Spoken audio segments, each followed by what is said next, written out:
No sé si se lo haya platicado ya, tengo 3 sobrinos a los que adoro. El segundo de mis sobrinos tiene una ilusión de ser chef. Y una de las cosas que solemos tomar como dinámica cuando vienen de visita durante el verano es que, aunque no tengo una formación de chef, me gusta sentarme con él a cocinar, a enseñarle lo que sé hacer. Y cada vez es más divertido porque cada vez tiene una mejor noción de lo que quiere hacer. Ahora, por mientras está allá en Monterrey con sus papás y con sus hermanos, ahora les cocina. Pero una de las cosas que tenemos que entender es que la mejor manera de aprender y la mejor manera de transmitir conocimiento y la mejor manera de transmitir valores y convicciones es por medio del ejemplo de todos los días.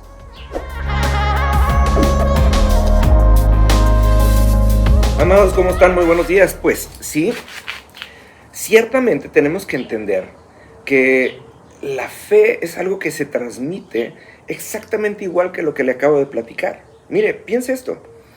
La palabra de Dios se transmitía oralmente todo el tiempo, pero tenía un sustento escrito. Pero la mejor manera de transmitirlo por miles de años, desde los tiempos de Adán hasta los tiempos de Moisés, en donde se escribió la palabra, era que se transmitía de manera oral, pero sobre todo de manera ejemplar. ¿Qué quiere decir esto? En la práctica.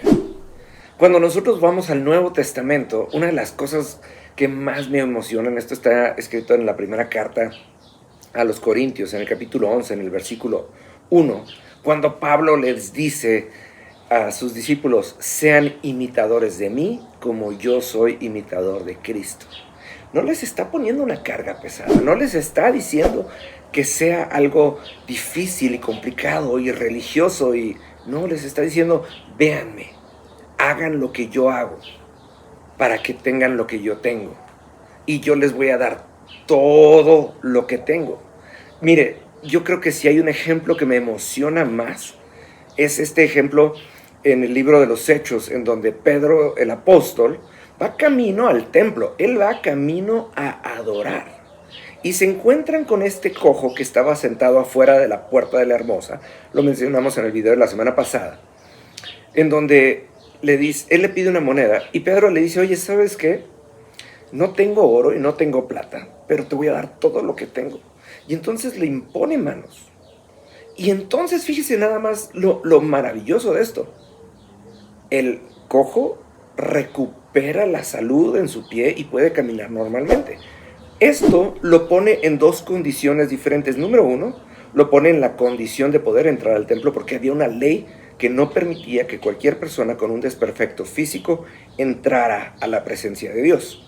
Pero número 2, lo primero que hace el cojo es entrar al templo a adorar, porque estaba imitando el ejemplo de Pedro.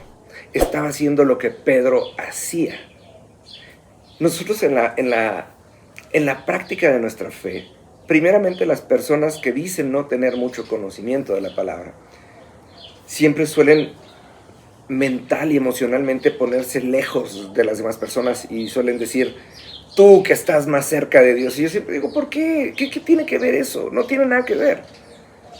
¿Qué pasaría si te juntas conmigo y empezamos a practicar lo que yo hago de manera que tú lo puedas adoptar? Mire, tengo un discípulo que amo muchísimo, Octavio Hernández, que está en la ciudad de Chihuahua. Y él también siempre tenía esa sensación de que había una gran distancia entre él y yo. Y el año pasado, en el mes de noviembre, me invitaron a mí a ministrar en una iglesia. Y le dije: ¿sabes qué? Vente. Y él pidió permiso en su trabajo, le pidió permiso a su esposa y nos fuimos de viaje. Y desde que íbamos en camino, yo le iba enseñando cómo vivo yo, cómo hago yo las cosas. Y cuando empezó a ver que no éramos tan diferentes, ¿sí? Al contrario, yo creo que puedo aprender mucho de él, ¿sí?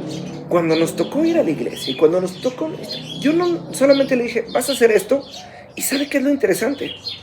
Él lo hizo como yo lo haría. Y este es un ejemplo, a lo mejor usted lo puede ver muy sutil, pero así es. Y la verdad, yo estaba emocionado de que estaba haciendo las cosas como yo las hago, pero no porque las hiciera como yo, porque yo hago las cosas como sé de la palabra, como sé de Jesús, como sé de todos mis ejemplos, como yo he aprendido de mi pastor también. Entonces, amados, las personas que tienen ganas de aprender más, o las personas que tienen una necesidad de estar más cerca de Dios, necesitan tener en cuenta esto. Necesitan tener una cobertura espiritual, necesitan tener a alguien que los discipule y alguien que les enseñe en la práctica las cosas que necesitamos. Porque mire, no hay mejor ejemplo que cuando estamos en una reunión y vamos a comer y entonces todo el mundo empieza a voltear para todos lados y chin, ¿quién va a tocar? ¿A quién le va a tocar que oren por los alimentos? Y todo el mundo está diciendo internamente que yo no, que yo no, que yo no. Y cuando le toca a alguien, lo primero dice es que yo no sé orar.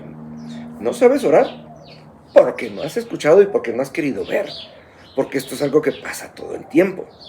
Pero hay una idea de que tiene que ser algo rimbombante y tiene que ser algo complicado y con un lenguaje, ahora sí que muy florido. Y no es por ahí, amados. Pablo lo dijo, sean imitadores de mí como yo soy de Cristo. Él veía a Cristo en todo lo que hacía y lo imitaba. Y Pablo hizo lo mismo. Por eso fue el más grande de los apóstoles y por eso escribió tantos libros en el Nuevo Testamento, amados. Porque no hacía más que imitar y enseñar a otros que le imitaran. Y la pregunta es, ¿y usted por quién se está dejando discipular? ¿Usted a quién le está enseñando lo poco o lo mucho que sabe? ¿Y cómo está asegurando que su amor por Cristo se ha manifestado en la práctica? Se lo dejo de tarea, nos vemos mañana, que Dios le bendiga.